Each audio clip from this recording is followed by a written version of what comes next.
चलिए, इस पेपर जो एनालिसिस हो रहा था उस पर हमने 15 क्वेश्चन कंप्लीट कर दिए, ठीक है। और उसके आगे आज हम चर्चा करेंगे। हम आपको बस ये बताना चाह रहे हैं इस पूरे एनालिसिस में कि आप पेपर का पैटर्न समझिए, पेपर का थीम कैसे निकाला जाता है ये समझिए। क्योंकि आपको ये भी पता है क्वेश्चन इतने ज़्यादा हैं और इतने छोटे छोटे आते हैं, इतने फैक्चुअल आते हैं कि अगर आप सोचेंगे कि सब सारे के सारे क्वेश्चन आपको डायरेक्ट मिल जाएंगे ये मुश्किल होता है। हाँ, होते हैं कुछ PYQs रिपीट करते हैं पीछे के, हालांकि वो श्रृंखला चल ही रही है, ठीक है। अभी ये जो पेपर चल रहा है, आपको अगर आपने पहला लेक्चर देखा होगा आपको पता होगा, नहीं पता होगा ये बात जान लीजिए कि ये जो है 2022 का पेपर चल रहा है, ठीक है। GS पेपर 1 UP PCS का स्पेशल ये PYQ चल रहा है। 2022 2021 ऐसे जो है 3-4 साल पेपर आते आते हम जो है 4-5 साल का जो है एक पैटर्न बना देंगे कि क्वेश्चन आपको जब पूरा देखेंगे तो आपको पता चल जाएगा कि हाँ ये क्वेश्चन कैसे आ रहा है। देखिए 2-3 चीज़ होती है। एक होता है कि आपके पास जो है सीधे सीधे आप क्या करिए, क्वेश्चन को रट लीजिए, एक चीज़ ये होता है, उससे कोई फ़ायदा नहीं होता है। जैसे अभी पहला जब मैंने आपको वीडियो बनाया था उसमें आपने अगर देखा होगा तो आपको एक चीज़ नज़र आया होगा कि हम थोड़ा सा ना ये ऑप्शन को भी देखते हैं।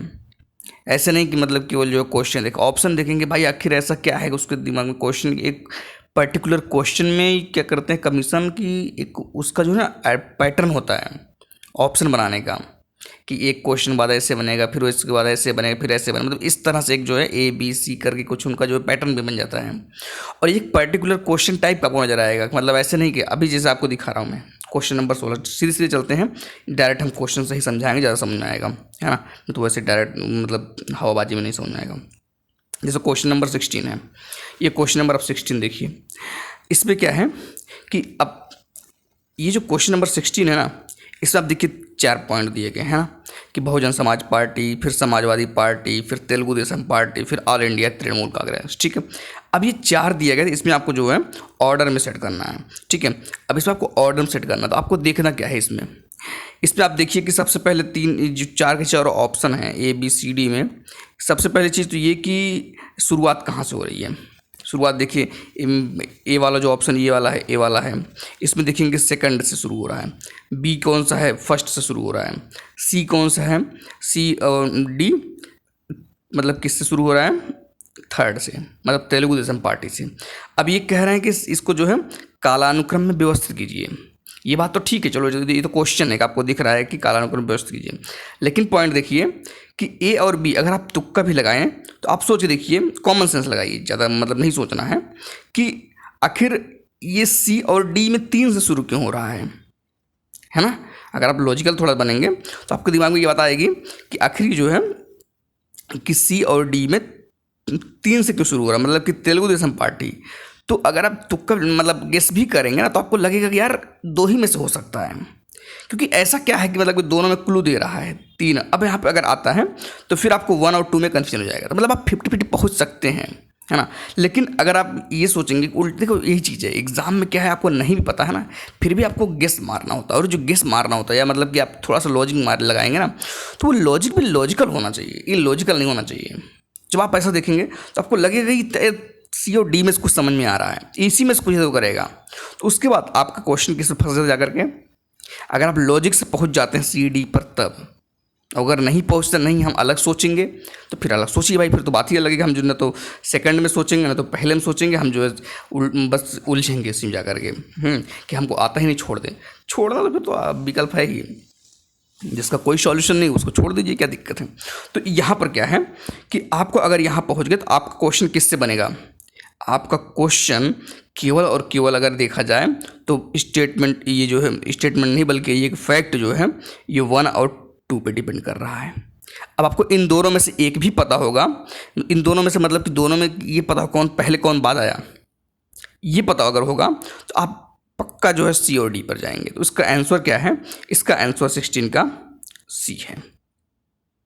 तो इस तरह से जो है आपको क्वेश्चन किस पे डिपेंड किया है, केवल 1 और 2 पे। अगर आप गेस से जा रहे हैं तब इंटेलिजेंस गेस इसको बोलते हैं, अगर आप इससे जा रहे हैं तब जाकर के आपको जो है 1 और 2 पे पहुंचेंगे, तब आपको लगेगा कि यार ये तो जो है 3rd और 4th तो कोई मतलब का ही नहीं था। हम झूठे उलझ रहे थे उसमें, और जो जिसको नहीं पता होगा फिर तो भाई बात ही खत्म है। ठीक है, तो उम्मीद है कि आपको ये क्वेश्चन समझ में आया होगा 16। अब पहुँचते हैं हम 17 में। ठीक है, क्वेश्चन नंबर 17, ये देखिए इसमें क्या है। ये तो अब ये क्वेश्चन अगर आप गलत करते हैं फिर मतलब आप तो आउट ऑफ रेंज हैं, मतलब कि आप कट ऑफ को भी नहीं सोच पा रहे हैं भाई। ये तो सिंपल सी बात है। क्या देखिए क्वेश्चन क्या है कि वर्ष 2022-23 में केंद्रीय विश्वविद्यालयों में स्नातक प्रवेश के लिए एकल खिड़की प्रवेश परीक्षा का क्या नाम है ना। क्वेश्चन नंबर 17, तो ये तो आपको सीधे सीधे पता ही होगा, CUET। ठीक है, ठीक है ना। उसके बाद क्या है क्वेश्चन नंबर 18। ठीक है, ऐसे कुछ क्वेश्चन है कि आप जो है बनाते रहना है अपने से ही, और चर्चा में रहेगा। आप थोड़ा सा भी करंट अफेयर्स पढ़ रहे हैं, सुन रहे हैं, है ना, तो चर्चा में रहता है। अब जैसे क्वेश्चन नंबर 18, इस पर अब ये थीम पकड़े, देखिए क्या कह रहा है कि निर्धनता को एक सामाजिक समस्या माना गया है। बात ये नहीं कि माना गया कि नहीं माना गया है, ये क्वेश्चन आया है। पहले तो क्वेश्चन आया है तो आपको पता होना चाहिए हाँ ये क्वेश्चन आया है। अगर रिपीट करता है तो ठीक बात है कि निर्धनता को एक सामाजिक समस्या माना गया है, ये लाइन। ठीक है, जो कि लंदन के निर्धनता पर किए गए एक शोध सर्वेक्षण का परिणाम है। इस शोध के शोधार्थी कौन। अब यहाँ पर आपको ये बात पता होना चाहिए। क्वेश्चन नंबर 18 का आंसर है बी, चार्ल्स बूथ। देखिए आंसर मैं जो है एकदम कमीशन का ही लिया हूँ। ठीक है, अपने ये जो आंसर नहीं है कि मैं खोज करके आपको बता रहा हूँ, नहीं मैं अपना आंसर बताऊँगा, नहीं कमीशन का ही आंसर है। ठीक है, तो चार्ल्स बूथ, ये बात ठीक है। अब इस चार्ल्स बूथ ना नाम जनरली आपको नहीं पता होगा, जो भी नए बच्चे होंगे या जो लोग ऐसे होंगे तो उनको नहीं पता होगा ये बात। तो आप जब ये देखेंगे कि ये बात नहीं पता है, ये बात सबको नहीं लगभग पता होगा, लगभग मतलब कि 90% लोग या 95-99 लोगों नहीं परसेंट लोगों को पता होगा कि ये चार्ल्स बूथ के बारे में, क्योंकि इतना डिटेल पढ़ता नहीं है। ठीक है, तो एक तरह से ये क्वेश्चन मान लीजिए कि आउट ऑफ रेंज आ रहा है। लेकिन अगर ऐसा क्वेश्चन आ रहा है, अगर आपको थीम में पढ़ाई के दौरान मिल रहा है इस तरह की, ठीक है ना, तो आपको एक बार जो है इस पर ध्यान रखना चाहिए। ऐसा क्वेश्चन कमीशन पूछता है, ये चीज़ आपको जो है उस समय क्लिक होनी चाहिए। हाँ ऐसा क्वेश्चन पूछता है, थोड़ा सा निगाह जो है आपको बनाए रखना है कि इस तरह से जो है कोई रिसर्च हो रहा है तो आ सकता है। लेकिन अब इस तरह से आएगा तो फिर आप तो करते रहिए। फिर तो ये पता चला ये इकोनॉमिक्स पूछ लिया, कभी इन्वायरमेंट से पूछ लिया, कभी पता चला सोसाइटी से पूछ लिया, कभी पता चला कि जो है पॉलिटिक्स से पूछ लिया, मतलब कहीं से पूछ सकता भाई वो फिर तो इस तरह से। लेकिन आता है क्वेश्चन, ये आपको दिख रहा है ना। और ऐसा भी दिख रहा है कि इन्होंने जो ऑप्शन बनाया है कि Henry George, Charles booth, sir Henry main, Kingsley Davis, ये सब क्या है कि आपको वर्ड जो है ये शब्द जो है अगर जो लोग स्पेसिफिक वाले होंगे बात अलग उनको पता होगा, लेकिन जो जनरल पढ़ने वाले हैं, ये जीएस का पेपर भाई स्पेसिफिक कैसे आ जाएगा, मतलब कि कैसे लोग समझ जाएंगे। तो ये मान लेना कि ऐसे क्वेश्चन भी आते हैं। और जब ऐसे क्वेश्चन आए या अब आपके पास रिस्क होता है, इसमें आप क्या दिमाग लगाएंगे, बूथ को नाम करके थोड़ा कह देंगे नहीं बूथ को हम अलग सोच लेंगे, या जॉर्ज है तो जॉर्ज को हम हेनरी हटा देंगे, जॉर्ज लगा देंगे, ऐसा कुछ थोड़े होता है। यहाँ पर क्या है, आप या तो आप ब्लंडर मारेंगे तुक्का, मतलब आँख बंद करके, या तो आप छोड़ देंगे, या तो आता है तो ठीक है ना। और कोई ऑप्शन तो नहीं है ना, जैसे मैं ऊपर बता रहा था वैसे तो है नहीं। तो यही मैं बताना चाह रहा हूँ, पूरे पेपर एनालिसिस में देखो आंसर आपके पास है, मुझे पता है ये बात मुझे पता है कि आपके पास भी कमीशन का आंसर होगा। आप ये भी पता है मुझे कितने लोगों को क्वेश्चन का आंसर भी याद होगा, ये बता दूँ मैं आपको, कितने लोग ये भी पता होगा हाँ चाहिए आंसर है। बात ये नहीं, बात ये है कि जब आपको नहीं आए या जब आपको क्वेश्चन का क्रक्स कैसे पकड़ना है। जैसे मैंने आपको पहले वाला क्वेश्चन बताया कि क्वेश्चन केवल 2 स्टेटमेंट पर टिका हुआ था और हम उलझते किस में हैं, तीसरे चौथे में जाकर के हमको आ ही नहीं रहा है, हे भगवान ये कहाँ से बना दिया, हमको आ ही नहीं रहा है। मतलब इस तरह से नहीं उलझना आपको उसमें, ठीक है। चलिए क्वेश्चन नंबर अब 9 देखते हैं, 9-10 सॉरी। इसमें क्या है, अब देखिए ये इन्होंने जो है कोड बनाया, ठीक, ये देखिए। अब क्वेश्चन नंबर 19, ठीक। अब यहाँ पर आप उलझेंगे कैसे, यहाँ पर क्या पूछा है इन्होंने, वही कालानुक्रम, सॉरी ये उसको एडजस्ट करना, ठीक। अब यहाँ पर देखिए क्या है कि देवराई की लड़ाई, ठीक बात है, बनारस के पास सूजा की पराजय, ठीक बात है, सामूगढ़ की लड़ाई, ठीक बात, धर्मत की में विजय, ठीक बात। ये 4 इन्होंने जो है लड़ाई के नाम दे दिए, ठीक है। अब इसको कोट में जो है सेट करना है, कोट में बनाना है ना। चलिए अब एक चीज़ देखिएगा कि 19 में जो है पहले अब आप देखेंगे पहले स्टेटमेंट जो मैंने आपको अभी जस्ट इसके पहले एक क्वेश्चन के पहले मतलब 17वें में आपको बताया था कि कैसे इसको ऑर्डर सेट करते हैं, तो कैसे चेक करते हैं ना।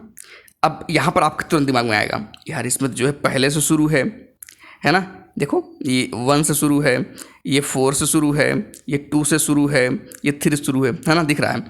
अब आपको तुरंत ये बात लगेगा इसमें कैसे चेक करें, इसमें तो अगर चारों नहीं पता है तो फिर कैसे काम करें। तो मामला गड़बड़ हो जाएगा ना कि अगर आपको चारों नहीं पता कैसे सोचेंगे, बात है। लेकिन लॉजिकल देखिए, जब आपको पहला नहीं समझ में आ रहा है तो लास्ट वाला देखिए जरा उठा करके, लास्ट में देखिए 2, चलो ठीक है ये देख रहे हैं 2 से शुरू, 2 से ख़त्म हो रहा है, 3 से ख़त्म हो रहा है, ठीक ये तो बात समझ। लेकिन देखिए सी और डी में 1 से ख़त्म हो रहा है, 1 से ख़त्म हो रहा है मतलब क्या कुछ तो लॉजिक बन सकता है ना इसमें कि दोनों जो है 1 से ख़त्म हो रहे हैं।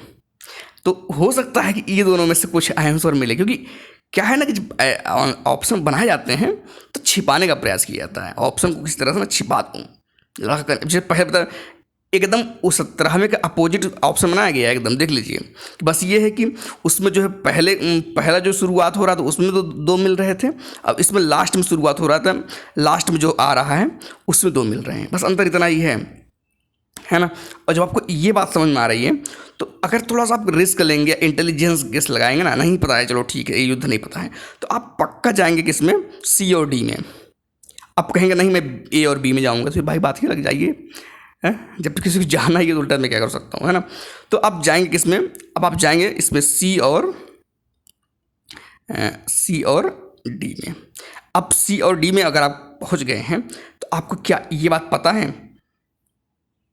3 और 2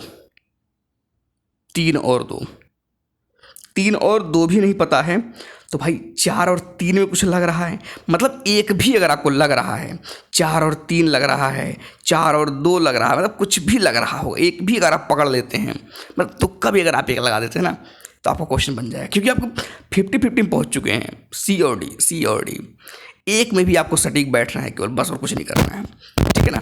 तो यहाँ पर जो इसका आंसर क्या है, इसका आंसर सी है। इसका आंसर क्या है, इसका आंसर सी है, ठीक है 19 का। तो ऐसे ही आपको जो है क्वेश्चन को पकड़ना है, चारों से क्वेश्चन भी सब दिखाने के डराने के लिए दिए गए, बस और कुछ नहीं किए गए कि आपको तो उलझ जाए पेपर। उलझता भी मुझे सबको उलझता है, 2 घंटे में 150 क्वेश्चन करना ना बहुत बड़ी बात होती है ना। ये मजाक नहीं होता कि जल्दी आप जाएंगे जल्दी कर देंगे, ऐसा नहीं होता है, ठीक है। वहीं पे कितने लोग भाई ये भी तो सोचना पड़ेगा ना कि मान लो यार कट आपके पास बैठे हुए हैं और इसमें पता चला कि थोड़ा सा 2-4 क्वेश्चन गलत हो गया तो गड़बड़ जाए मामला, ठीक है ना। तो बहुत कुछ रिस्क लेना पड़ता है उस समय। चलिए क्वेश्चन नंबर 20। अब देखिए ये क्वेश्चन क्या है, सीधे सीधे फैक्ट है, ये क्वेश्चन सीधे सीधे फैक्ट है। अब जब ये क्वेश्चन सीधे सीधे फैक्ट आपको दिख रहा है तो इसको तो 20 में केबुल लामजाओ राष्ट्रीय उद्यान, ठीक है, ये निम्नलिखित में से किस झील में अवस्थित है। अब ये किस में है ये तो आपको पता ही होगा लोग, ठीक है। उसके बाद 20 तक पहुंच गए ना, 5 क्वेश्चन हो गया, गिन रहा हूँ ताकि जो है जाता ना हो जाए। चलिए अब देखिए ये क्वेश्चन, देखिए इसको आपको कैसे करना है, ठीक है।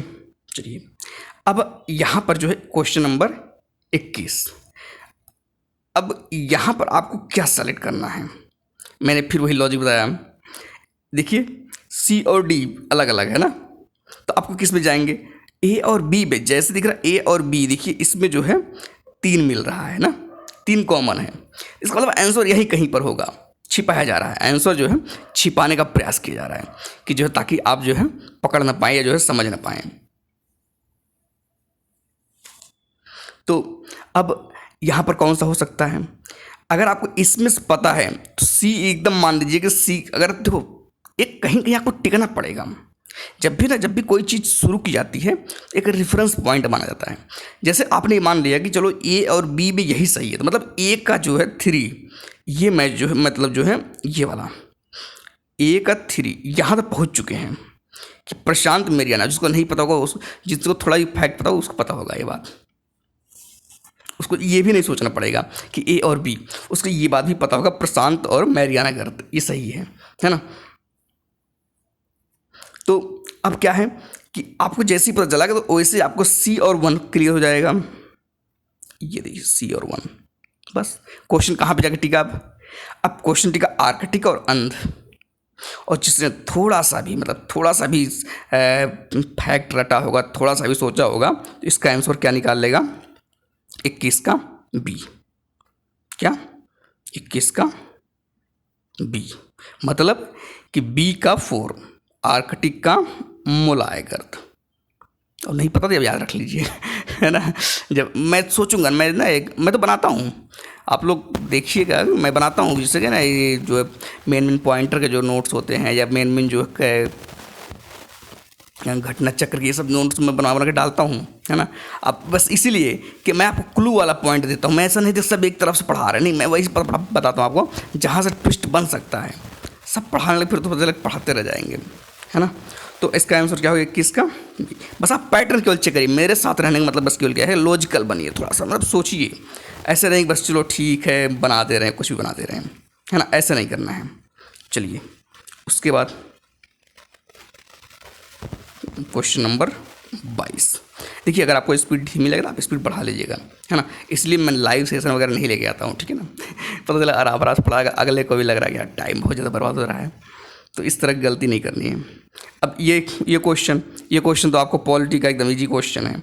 ये क्वेश्चन अगर आपको गलत हुआ तो फिर तुम्हें दिक्कत होनी चाहिए, है ना।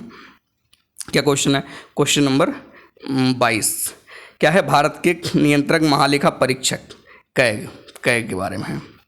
ऑडिट रिपोर्ट परीक्षा करती किसे करती है, 22 का सी लोक लेखा समिति। ये तो हर कोई कर देगा, मतलब जो पढ़ा है पॉलिटी का वो कर देगा, क्योंकि फैक्ट है ना। अब ये क्योंकि अब बेसिक भी नहीं पता रहेगा, आप सोच रहे नहीं मैं तो जो है SDM बनूंगा सर, बस हमको बेसिक वैसी नहीं पढ़ना चाहिए, तो फिर दिक्कत हो जाएगी ना। बेसिक तो पढ़ना पड़ेगा तभी दिमाग लगेगा ना। बेसिक पढ़िए, कुछ अच्छी मतलब जो मेन किताब है वो पढ़ के रखिए। अब देखिए ये क्वेश्चन नंबर 23।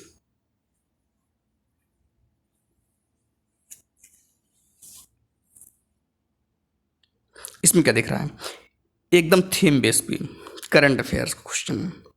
अब आपको इसको याद नहीं करना, हम इसको याद कर ले तुरंत बैठ करके, नहीं, आपको बस क्या करना है इसमें, क्वेश्चन नंबर 23 ये देखना है कि वैश्विक व्यावसायिक शहर सूचकांक इसमें अब कौन है, अपडेट कर लीजिए, बस वही रट लीजिए, थीम है ना। अगर व्यावसायिक शहर सूचकांक इस बार उस बार पूछा है तो 2022 से 2024 में क्यों नहीं पूछेगा भाई, उसका मूड नहीं करेगा पूछ लें, बस ये थोड़ा सा ऑप्शन इधर कर देगा, बस इतना ध्यान। जो ऑप्शन जैसे मान लीजिए ए है, हांगकॉन्ग है, पेरिस है, फ्रैंकफर्ट है, लंदन है, तो बस इसी में थोड़ा दो शब्द उठा ले, वो एक ऑप्शन उठा ले, बात अलग, लेकिन आंसर कुछ अलग होगा ना, हो सकता है सेम हो, तो कहने मतलब ये सब अलग चीज़ है, इसको आप एडजस्ट कर लीजिएगा, ठीक है।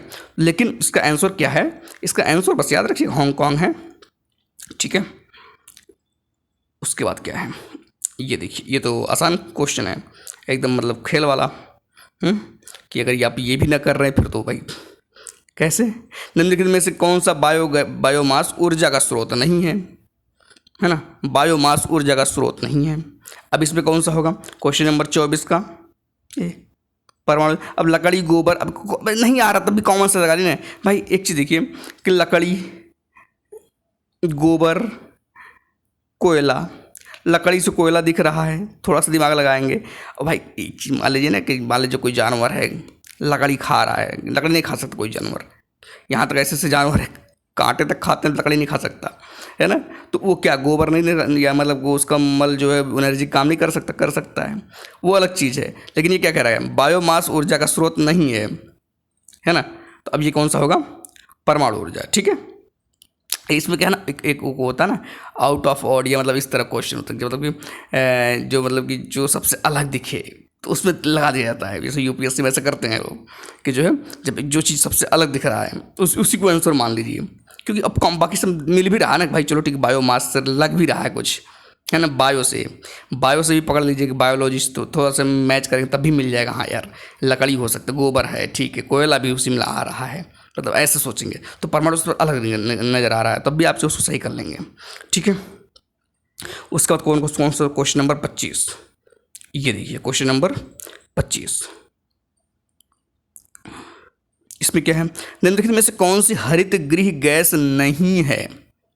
हरित गृह गैस नहीं है। अब ये बात ये भी देखो एकदम एकदम सिंपल, अगर आप थोड़ा सा बेसिक पढ़ें तो आपको ये क्वेश्चन, मतलब ऐसे क्वेश्चन आप गलत नहीं होंगे, पक्का है अगर आपने पढ़ा थोड़ा सा। तो 25 क्वेश्चन कौन सही हो जाएगा?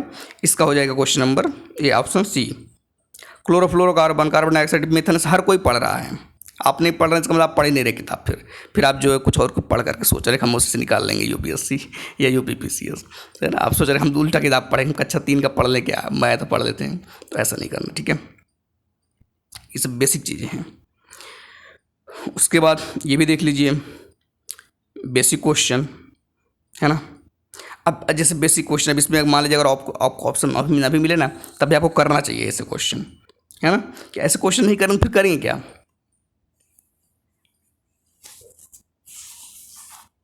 बताइए इसका क्वेश्चन नंबर 26 का क्या सही हो सकता है? दिमाग लगाइए, कुछ मैच कर रहा है? मैंने क्या बोला, इसमें जब ऐसे आए, अब MS स्वामीनाथन, अब आपको ये बात पता होनी चाहिए कि MS स्वामीनाथन का कौन सा सही हो सकता है ना। अगर हम कहें आपसे ए का कौन सा सही हो सकता है, तो ए का सिंपल सी बात है, हरित क्रांति MS स्वामीनाथन, कौन सा, यही है ना। अब भाई ये भी तो मतलब सोचने वाली बात है कि ए का कौन सा है। तो इसका आंसर क्या है? 26 का सी, ए का, बोलो भैया कौन सा सही है? ए का सी, ठीक है, 26 का सी। बाकी आप जो है मैच कर लीजिए, मैच कराना हो तो बता दीजिएगा, मैच करा देंगे, है ना। बी का 1, ठीक है, सी का 3, ठीक है, सिंपल है ना। उसके बाद थोड़ा सा जो है स्पीड बढ़ाएं क्या, अभी नहीं, अभी थोड़ा सा मेन पॉइंट ध्यान दे लें, फिर उसके बाद बढ़ाते हैं। ये वाला क्वेश्चन देखिए, ये वाला क्वेश्चन एकदम मतलब कि इजी क्वेश्चन है, करंट अफेयर से रिलेटेड। अब इससे बताने को कुछ है ही नहीं, अगर आपको थोड़ा सा भी पता है करंट अफेयर्स पढ़ा भी तो पढ़ना पड़ेगा ना। क्वेश्चन नंबर 27 के क्या है, इसका कौन सा होगा 27 का? ये होगा डी, असम तथा मेघालय के मुख्यमंत्री। क्या है इसमें? करंट अफेयर से बहुत चेंज हो जाए, कोई मतलब है नहीं, ठीक है, बाकी पढ़ लीजिएगा। और उसके बाद मैं बस वो क्वेश्चन ढूंढ रहा हूँ जहाँ पर आपको ना लॉजिक दिया जाए, है ना, वो वाला क्वेश्चन। फिर उसके बाद 28 क्वेश्चन नंबर 28 में प्रधानमंत्री स्वनिधि योजना, ये भी देखिए एकदम आसान क्वेश्चन है। अब इसमें कुछ बताने वाली बात है नहीं। 28 का डी का यार भाई साहब, ये डी फुटपाथ स्ट्रीट वेंडर, ठीक है। उसके बाद अब ये देखिए, ये भी एक थीमेटिकल पूरा है ना, थीमेटिक। 29 में कौन सा? 29 का डी सही है।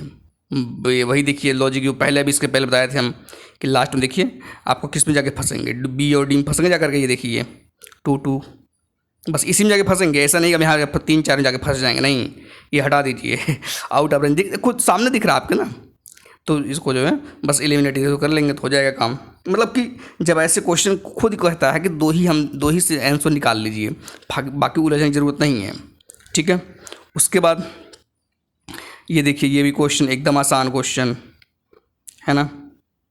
ये अगर आपको थोड़ा सा भी इसमें ना भी समझ में आए, क्वेश्चन नंबर ये देखिए 30 में ना भी समझ में आए, तो आप क्या कीजिए, जैसे क्वेश्चन नंबर 30 का सी, मैं आपको आंसर बता दे रहा हूँ पहले, ठीक है। ये देखिए सी, मुझे पता है ये बात का, आपको भी आंसर पता है, बस आपको लॉजिक हमको समझाना, ठीक है। अब जैसे ए का 2, अब ये ए का 2 चलो ठीक है, आवासीय क्षेत्र नहीं समझ में आ रहा है यार, बहुत दिक्कत कर रहा है, ठीक है। लेकिन आप 4 वाला देखिए, सबसे ज़्यादा कौन सा है? सबसे ज़्यादा 4 है ना, 4, हाँ 4 में देखिए डी, व्यावसायिक क्षेत्र। अब यहाँ पर मैं 4 क्यों बोल रहा हूँ? 4 इसके बाद बहुत ज़्यादा, सबसे ज़्यादा डी भी यही है, डी मतलब आवाज़ है ना, ये शोर मचा रहा है। तो व्यापारिक क्षेत्र जो होते हैं यही बहुत ज़्यादा शोर मचाते हैं, है ना। यहाँ से थोड़ा सा आप दिमाग लगाएंगे तब भी काम चल जाएगा, जैसे दिमाग लगाएंगे तो आपका आंसर तक पहुँच जाएंगे। और वैसे भी नहीं पहुँच पा रहे हैं, डी का 4 होने की संभावना बढ़ जाती है, 4 बस। तो आज के लिए मतलब इतना रखते हैं कि 30 क्वेश्चन हो गया शायद, हाँ 30 क्वेश्चन हो गए आज के लिए, इतना रखते हैं। बाकी मिलेंगे नेक्स्ट वीडियो में, ठीक है ना। तो पूरा एनालिसिस बस एक बार आप देख जाइए कि हाँ लॉजिक कहाँ कहाँ सेट हो रहा, बस यार 10-5 क्वेश्चन का ही खेल होता है, बाकी कुछ नहीं होता है, बाकी सब कर लेते हैं। 10-5 क्वेश्चन जो होता है ना वही लॉजिकल होता है और उसी से पूरा गेम चेंज होता है, ठीक है ना। तो बस उसी के लिए आपको लगे रहना है, ठीक है। आज के लिए इतना रखते हैं, बाकी मिलेंगे नेक्स्ट वीडियो में।